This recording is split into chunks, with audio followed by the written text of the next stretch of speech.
Greetings, audience. My name is Sumi Chang, and I'm an instructor at Toronto Metropolitan University, a researcher, and a not-for-profit executive. I'm very pleased to be partnering with the Ontario Not-for-Profit Network to create this web series entitled Leading Through Austerity, Diverse Voices. This web series features interviews with diverse women leaders in Ontario's not-for-profit sector serving equity-seeking population groups, exploring the leadership challenges and opportunities arising from austerity within the sector. Before we proceed any further, I'd like to acknowledge that I live and work in downtown Toronto on the traditional territory of the Mississaugas of the Credit, the Haudenosaunee, and the Anishinaabe, and the Huron-Wendat, lands covered by Treaty 13 and Williams Treaties. As a settler whose family arrived here through migration, I honor the Indigenous peoples who have cared for this land since time immemorial and recognize the ongoing impacts of colonialism. I commit to relationships and actions rooted in respect, reciprocity, and responsibility. With that, I'd like to introduce my guest, Priyanka Sheth. She's the executive director of the Dixie Bloor Neighbourhood Centre, where she has led the organization since 2021.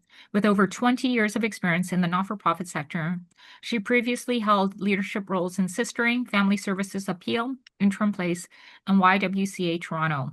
Welcome, Priyanka. Let me begin by asking you to tell us about how you got into your position and organization. And in brief, what does your organization do and who does it serve? Thank you. And thank you for having me. Um, my organization, the latest term that I like to call it is we serve everyone from early on to later on. Um, and I say that because we have services for everybody from 0 to 6, and then youth from 6 to 24, and so on. And it continues until the later on years. So multi-service, lots of portfolios. Our latest baby, as I say, is childcare. We're just in the process of getting to have our first childcare, so that's the latest baby in adventure. But multiple funders, multiple programs, and just different experiences with different funders and programs. How did I get here? Well, if I were to just take my journey sort of as a newcomer Canadian and then how I got here. I actually started working in a grocery store with my former partners. Business. They had a grocery store and a warehouse. So I always joke that I have learned how to drive a forklift because you had to. And I learned how to work in a grocery store with my son and a bouncing, jumping jack, whilst you are caring for a child and running a business. I had an accident in 97, sorry, 93, which kind of rethunk my way of work.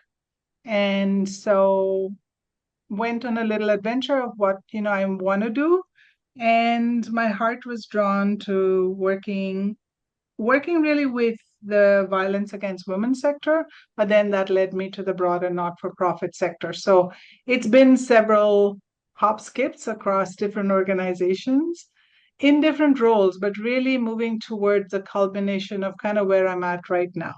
So the multi-service is a little piece of everything I've learned along the way, and it brings it together nicely in early on to later on portfolio, which I it's good. I like the multi-service because it just has so many different aspects of it. And um when we talk sustainability or some of those pieces, being multi-service is actually served us well. So we'll talk more about that, but definitely that's kind of what got me here.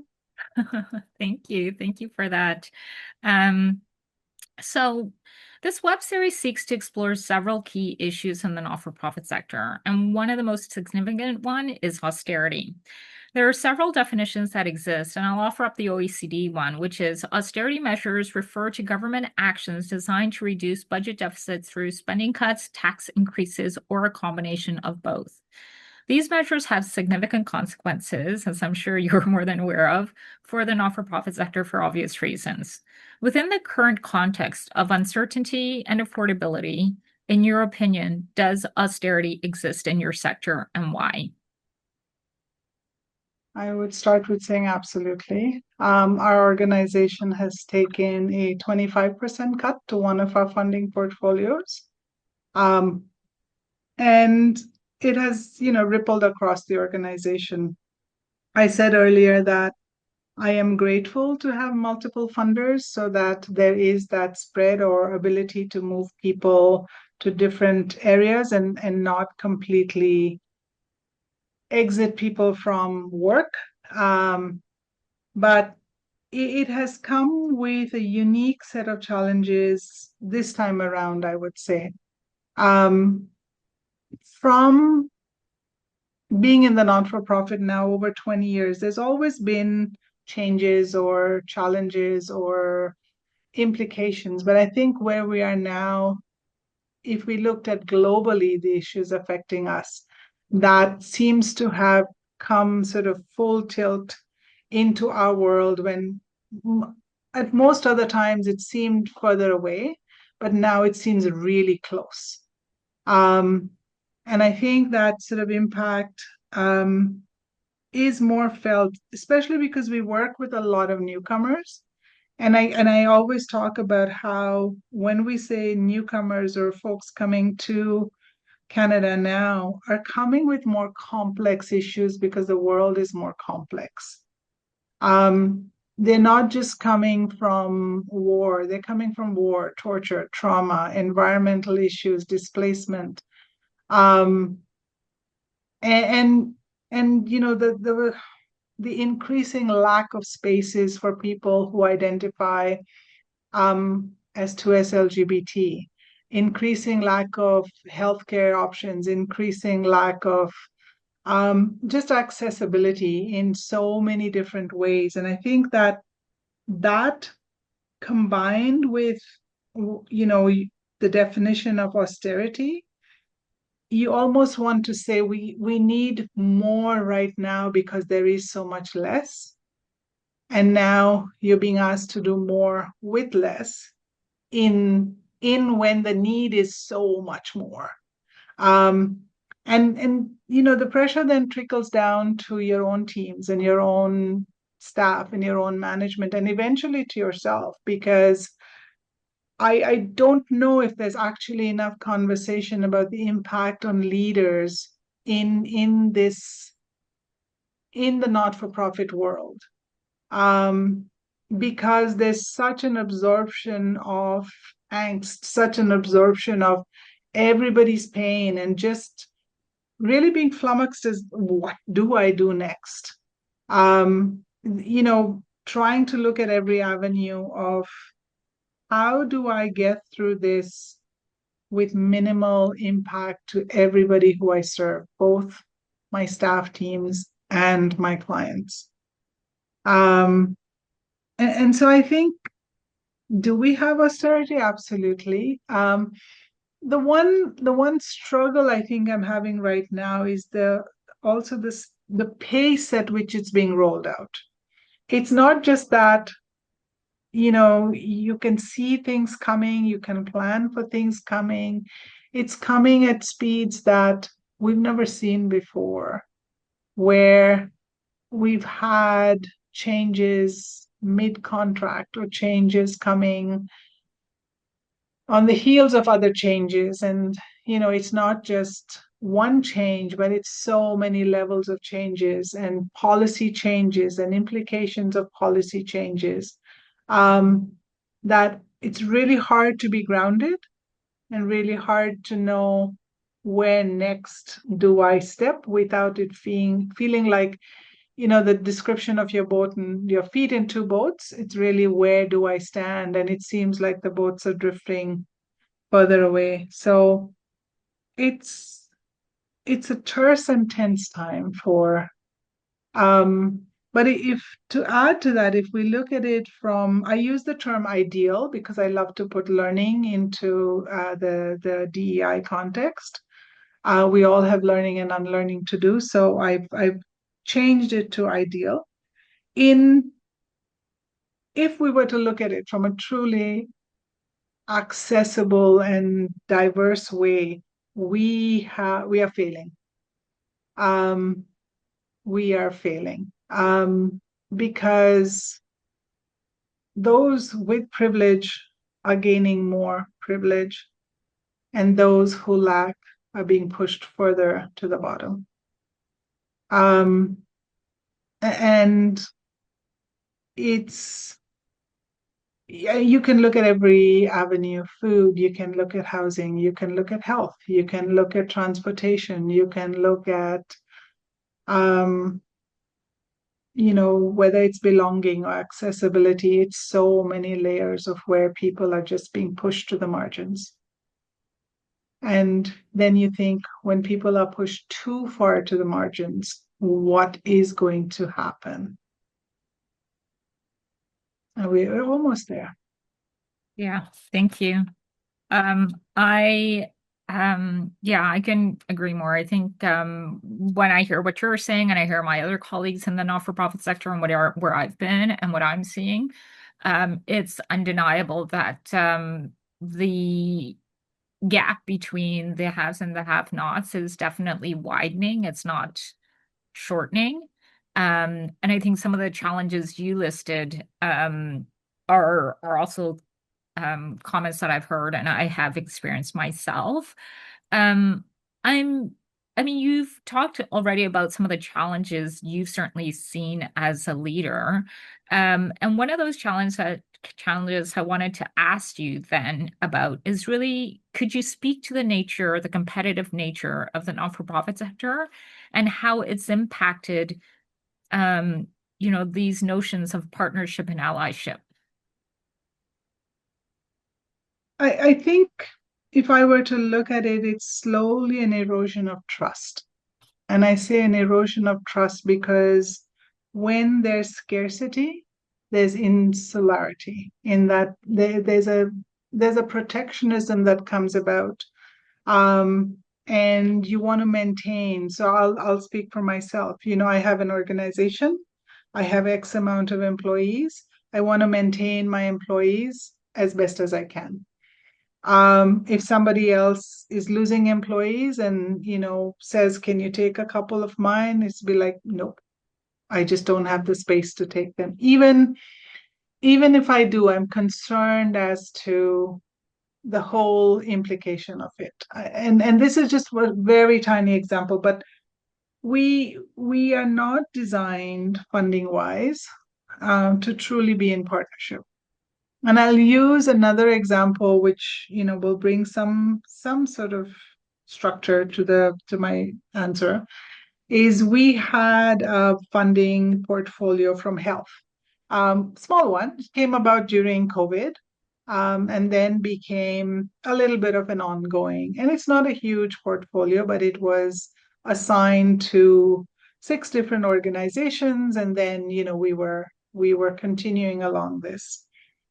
Um, we love our leaders sometimes because they decided that all of us need to play really well together, and so the work plan would be submitted jointly. So you've had six organizations who were doing separate work plans, different methodologies, reaching a similar goal, but different pathways. Now everybody has to play kind of with all the pathways leading to the same goal. It's a difficult process. It's not impossible, but it's a difficult process. The other thing that happened in all of this was the money actually decreased. It's not because we played nice together that we got more money. We actually got less. And so the incentive then to play nice becomes less. And I say we've been successful with that project because of the people in that project. Even though the money decreased, there was still the trust that was maintained because we came out of a pandemic with that trust. If we did not have that background, we would not have been able to work together in the way that we do. And there's other funding. It's you talk to a few leaders, you build your allies, you build some of those. But when your allies are struggling, you just don't know how to. This is unprecedented in what we are kind of going through right now. And it's just our, let's even just talk one portfolio, right? Our federal portfolios.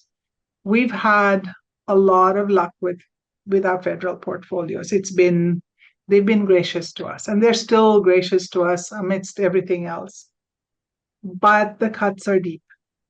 And so everybody's trying to look at what else can I do to build my capacity, and how do I get through, the stepping stones when the stepping stones are hidden under 6 feet of water.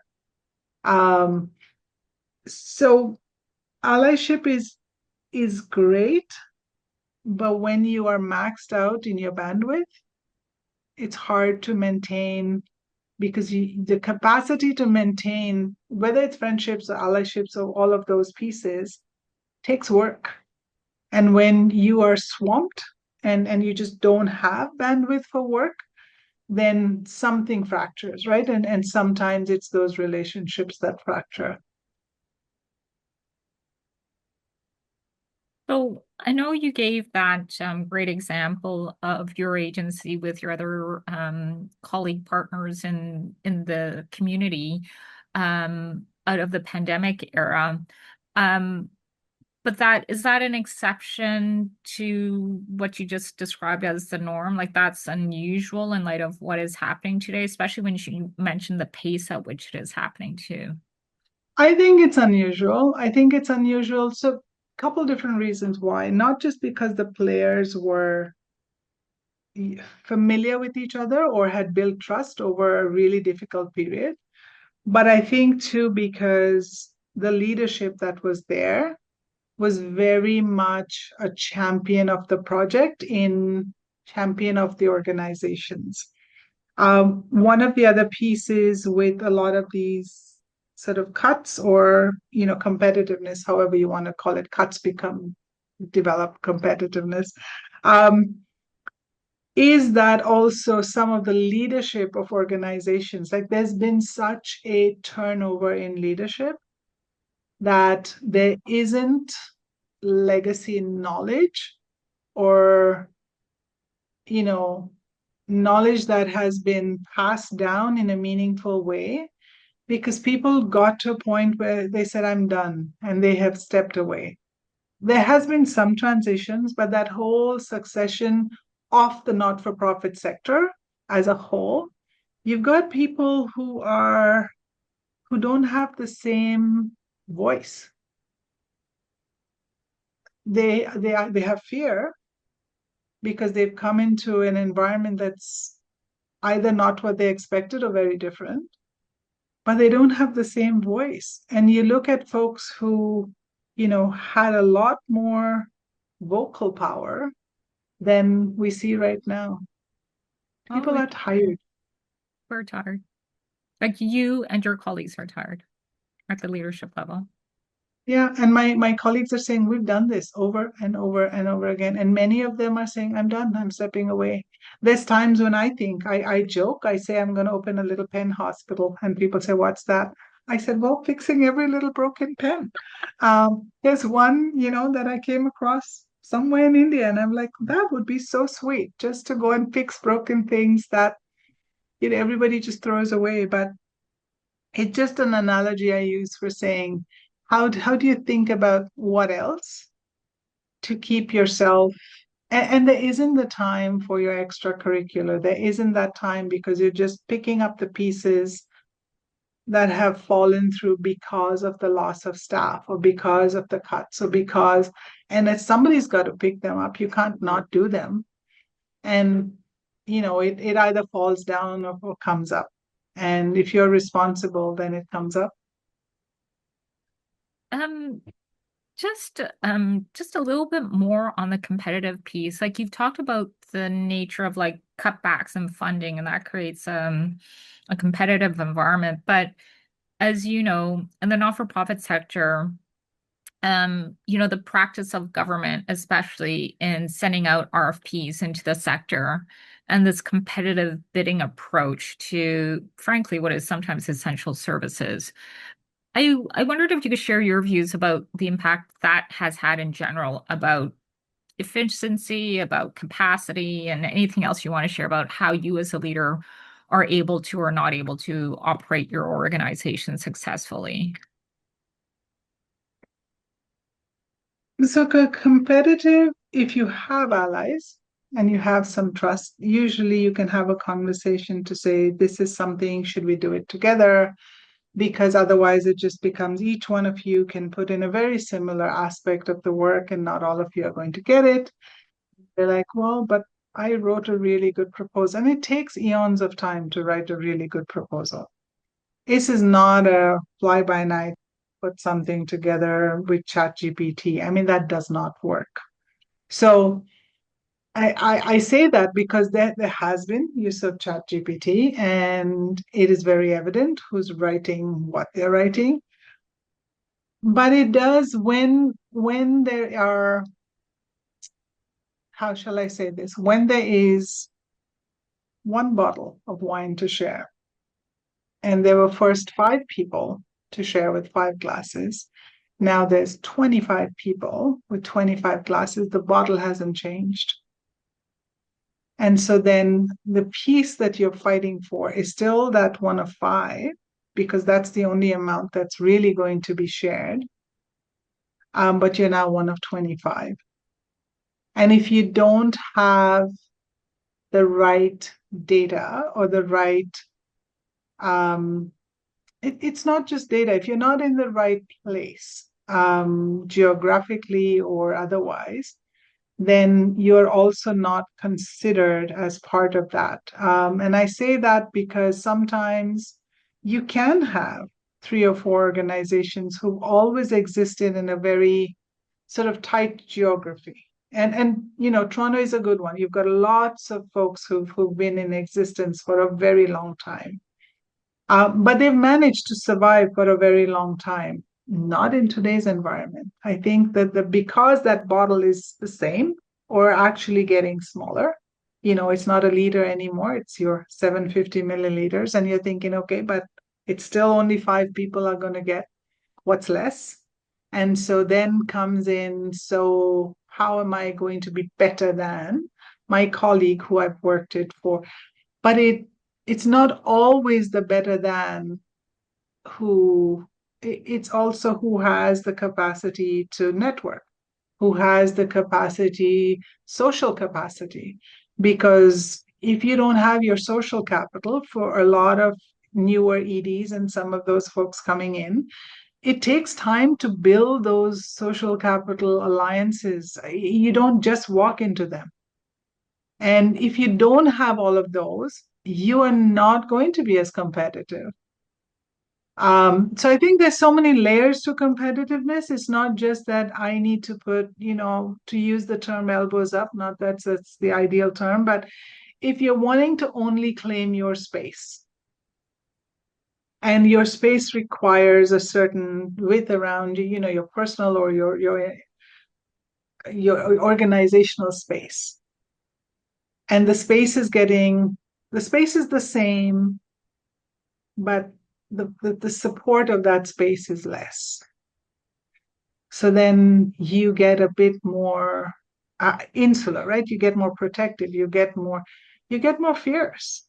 And you say, if I don't fight, I'm not going to win. And that's the shift, right? In deprivation is not a good solution to providing service. Thank you. Thank you so much for some of that illuminating insights. Um, okay, so we're now going to move on to, I think, just as equally important topic is the notion of resilience. Resilience is a term that's used much in the not-for-profit sector and can be defined in many ways. I offer the following, which has been put forward by a colleague of mine who is the professor emeritus at TMU, Toronto Metropolitan University, Professor John Shields. He has stated that resilience has been defined as the ability of entities to withstand, adapt, and recover from periods of difficulty, sudden shocks, and crises. What are your thoughts on organizational resilience and how it has translated for your organization? Um, hmm. I'm not a big fan of the word resilience because there's an expectation that somehow you're going to be resilient. And it basically says you cannot have a moment of breakdown because you don't have the option. Um, and part of it is true because if you start breaking down, then the clients you serve are going to be less served. So it it is about and I'm forgetting the individual's name, but about every crisis is an opportunity for innovation. Um, but there's only so much innovation that exists. And unless you sort of privatize or you start thinking of really out of the box fee for service, there's so many avenues of going down.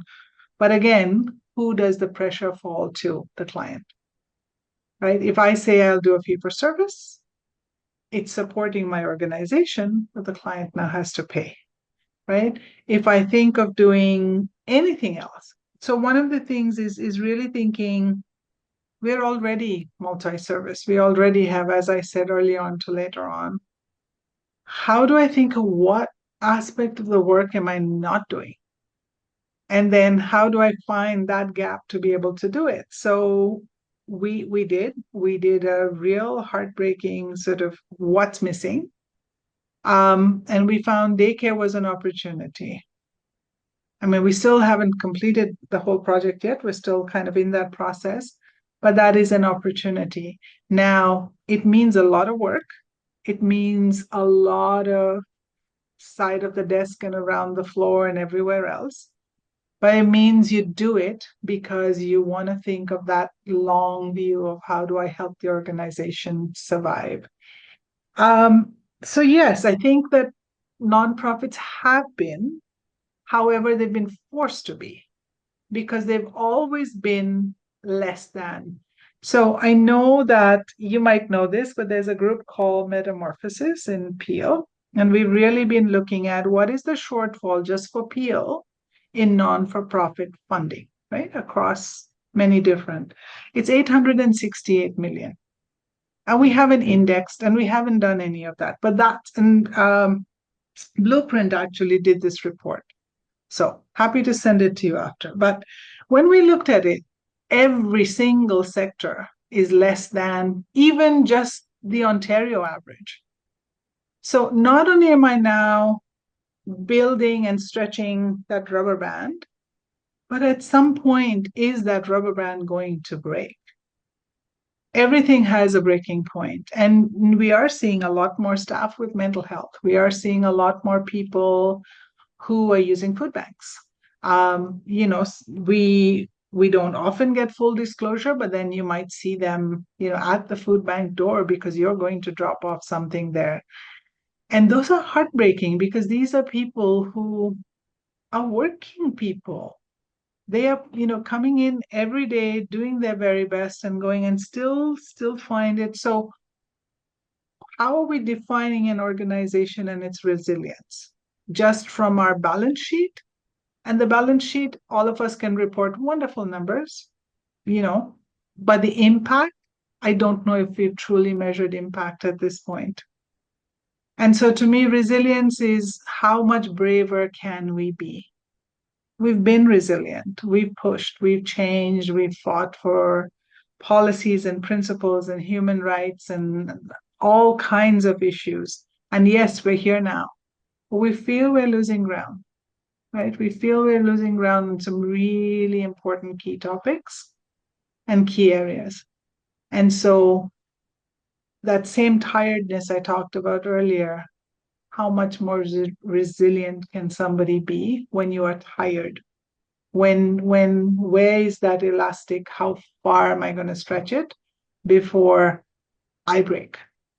Right? Because I I want to go away for a couple of weeks and I'm fretting as to how things are going to be done just because it's that particular time when you feel like, am I being fair to my colleagues by going away? Um, I shouldn't have to feel like that. And it's not, and everybody says self-care, and that's a myth. Um, because there isn't the time. There isn't the time because you have picked up pieces that everybody else is doing or was doing.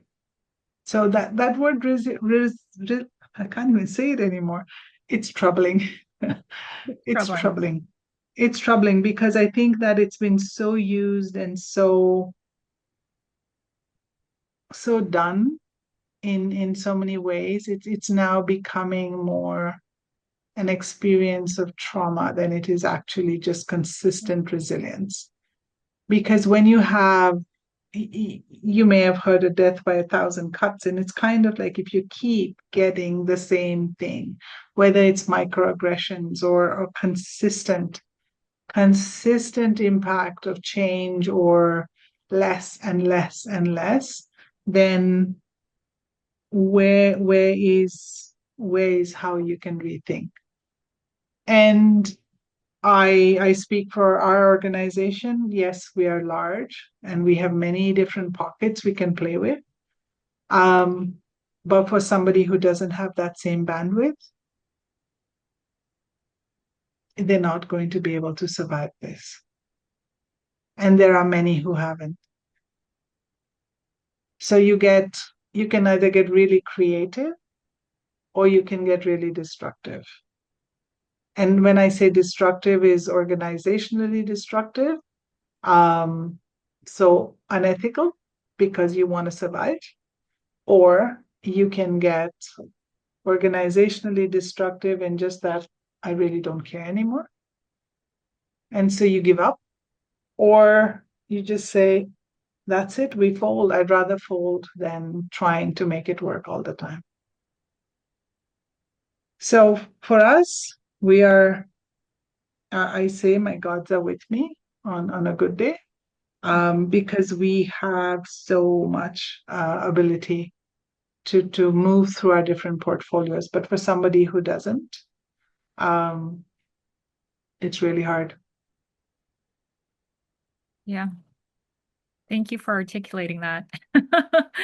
It's I think the term resilience carries with it.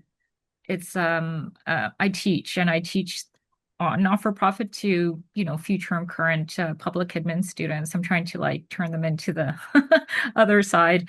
And I always say, resilience sounds nice, but there's a double-edged sword to it, and everything you just described is the double-edgedness of that sword. Yeah. I'm going to come to something that's maybe a little bit more personal to you. And that is, Mm-hmm. there's so few diverse leaders in the majority of the not-for-profit sector. I mean, it's just a fact. There is data out there. In fact, it can be inferenced that it's probably as low as 10% um, of all of the not-for-profit executive leadership positions are being occupied by diverse women leaders. What do you Mm-hmm. think needs to happen to see greater diversity and inclusion in the not-for-profit sector leadership? And how has austerity had an impact on that? Do we want to go down to patriarchy? You can go down No, as far as you I want. don't want to go there. I'm going to say, in that 10%, there's even a smaller percentage of people who have disabilities who are in nonprofit leadership.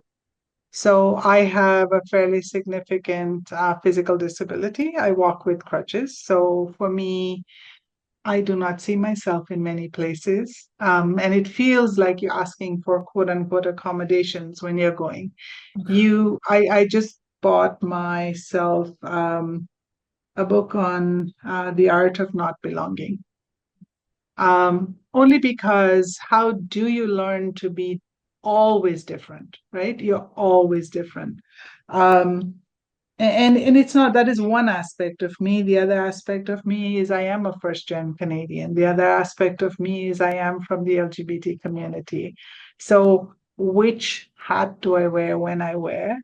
Um, and I still have privilege because I have white privilege, right? I still walk in a world where I am initially, before I speak, before you see me, if you just kind of assume I have white privilege, right? Most people read my name and they think, oh, Eastern European. I'm like, mm-mm, mm-mm. But But having said that, do I see many of me? I don't. Um, when competition, we've talked about competition, and when austerity is so prevalent, we do go back to the male provider role in some ways. And I say in some ways because we are multi-layered, multi-cultured in many ways. And if you have partners and a partner is more likely in a male world to get the privilege of being in that role, then again, you step back as a female into the more submissive, I'll take care of the house and everything else role, or not chase my dreams as much. So, and I'll use another, when I had my accident, I had a female lawyer who very clearly we would have lots of conversations because you do become friends after a couple years of working together. And she had chosen to be single so that she could actually have a career that she wanted. And it's a choice. It wasn't an option because she felt that if she wasn't able to give it her all, she wouldn't have been as successful as she was. And I think that that is a hard choice, that when you have responsibilities, I was fortunate. My kids are older, I had them really young. So now they're friends more than children. Um, but they're now in their mid 30s. So for me, it's a comfortable space for me to say, I'm not cooking dinner. I really don't need to be in the house with you. But I can't do that to a 6-year old, right? I can't do that to a 3-year old. And because we still struggle with actually having that balance of care in partnerships. I don't say all partnerships, but some partnerships. Some are wonderful and some are not. But that balance hasn't achieved. And so, especially when you have racialized women or women with disabilities or women who are, in an LGBT relationship, there is that balance of who takes the lead and how do you quote unquote allow for success. And I'm using the word allow because you allow yourself or you're allowed to. And how do you pull? I think it's a responsibility I always say I own. That if I've got this far, I am pulling people kicking and screaming up with me. So every opportunity that I've had, whether I don't call them an EA or I don't call them, any of those lovely, pretty terms, it's about looking for who is a newcomer in the space and how do I, and people say, you're always training somebody to work with you. And I said, yeah. And most of them have gone on to be managers or something else somewhere else. But it's that first step of confidence and belief that you can be somebody. And they come with degrees and everything miles long. But it's that real confidence of engaging in systems. So it's not just about fit, it's about confidence and engaging in systems that are not designed to be inclusive. I've done speaks for United Way. And I remember one time, and I joke about this, but it's not a joke, that I went for a particular, morning where I had to speak, and they had a podium, and there was no railing or a step.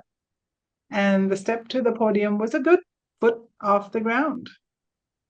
Now, yes, I have crutches. Yes, there was a firm hold for me to really push myself to get up onto the podium. I shouldn't have to do that.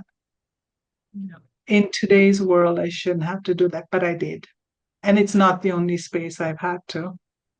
And so I think that we don't, the not for profit world talks about it, but we are not very good at truly being inclusive. We become insular. This is the community I will serve. And so I will champion my community.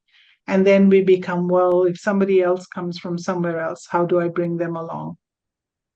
It's not easy to bring people along. It takes work, it takes effort. takes frustrations, and it's like, okay, come on, get with it now. You can do this. I just had a conversation with somebody today who's been here 4 years and is struggling with trying to get, with all of the changes to immigration. Her work permit is over next year.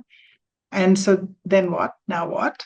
And her big goal is just ensuring that her son finishes high school because he'll be done next year.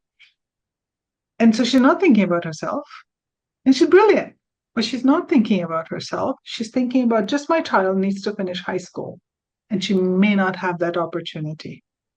So when we talk inclusion, it's also policies and systems have impact on inclusion. I would love to give her a job with me, but I don't have anything to. And she asked, is there anything I can do? And I was like, I don't have anything to give you. I would love to, because I would, write those letters for you to stay. I would do all of those things, but I don't. And so it is about, I may want to, but I can't because I just don't have the means, or I just don't have the energy or the bandwidth to pull you up as well, because I now have reached my own where next. I've asked my board. I said, because when I did my interview with them, it was during COVID, and so it was all virtual.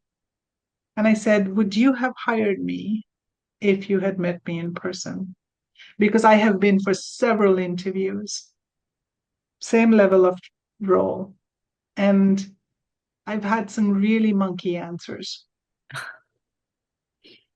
Um, yes, my partner says you've kissed a lot of frogs. But again, you know, this was virtual, so you see me like this. You don't know all of who I am. I may disclose to you, but until you actually see the person, you don't really know. So I always wonder, right? There's always that little doubt. Would it have been? Because it wasn't on many occasions. And so I think inclusivity and some of those, how do you drag people up? I think we own a responsibility. It would be great to say somebody else owns it, but we own it. We own it. Each one has to drag at least one up. It's the only way. I wanted to just dig a little deeper into a comment you made earlier, and I wonder how it fits within the response you just gave. And you mentioned the issue of burnout. And if I ask you, what has been like the top two or three biggest contributor to your sense of burnout? What has it been as a leader, as a leader? Yeah. Um, One, just the sort of impact that I've seen on people who I've had to let go. Um, because we don't talk about it, but we angst about it for many moons. It has a huge toll, because you are changing somebody's life, even though you might give yourself all the practical solutions to it. But the other piece I would say is just the volume of work that then you need to do, and feeling guilty for not being fully present sometimes. Um, if you're really sick or something else, right? You're not fully present in that moment. You are feeling unwell or something else, and there isn't that permission to be vulnerable. Um, and I think so that would be I would say the two main pieces of in a leadership role, but then there's also personal. As you get older, I lost my mom in February. Sorry. Um, it was in the middle of so much that I really didn't have time to grieve. It's just like, get things done. You'll get through this. You'll have a moment to grieve. When is that moment? Right? When is that moment? We do not have that moment to step back and say, I'm stepping out of this because I need me. And It just isn't there because everybody needs you. So you can't need you if everybody else needs you. And maybe that's not ideal leadership, right? Maybe that's a lot of ownership. And how do you build that? So it is my goal this year, and I keep telling people that I am working at giving some responsibility to others in a way that I can hold them, but they need to hold it differently. So the structure of the organization, we are shifting a bit of the structure so I can have fewer people who report to me, fewer people I need to manage, and then they need to manage their. It'll grow them too. It's my succession plan.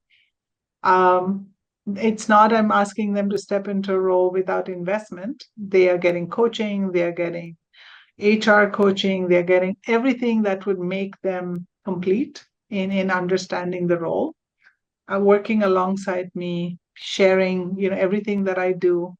And in about a year, I think it's a good investment to get them to, yeah, you can be me. I can walk away and I know you'll be okay. But it's almost a dream. And I'm hoping to get there someday. Okay, so with that, then we round the corner on the last question. What advice would you give to emerging diverse leaders who want to work in the not-for-profit sector? I would say the sector is not simple, it's complex, but it's adventurous. And you can make a lot of difference for a lot of people if you stay true to who you are. Bring your whole self to work. Um, and I say your whole self because you then allow folks to really be their whole selves at work. Um, just by who you are. And so people feel that if you can be you, they can be themselves as well. It's a mirroring, right, of roles and responsibilities and all of that. Transparency, ask questions as much as you want. And don't be afraid to ask or don't be afraid to try. Everybody has something that they are brilliant at. And to be a leader, you don't need to have it all. But take a leap of faith. Thank you so much. So I've completed my questions, and maybe I'll ask you if you have any famous last words before we wrap this session up. No, my famous last words, I usually say,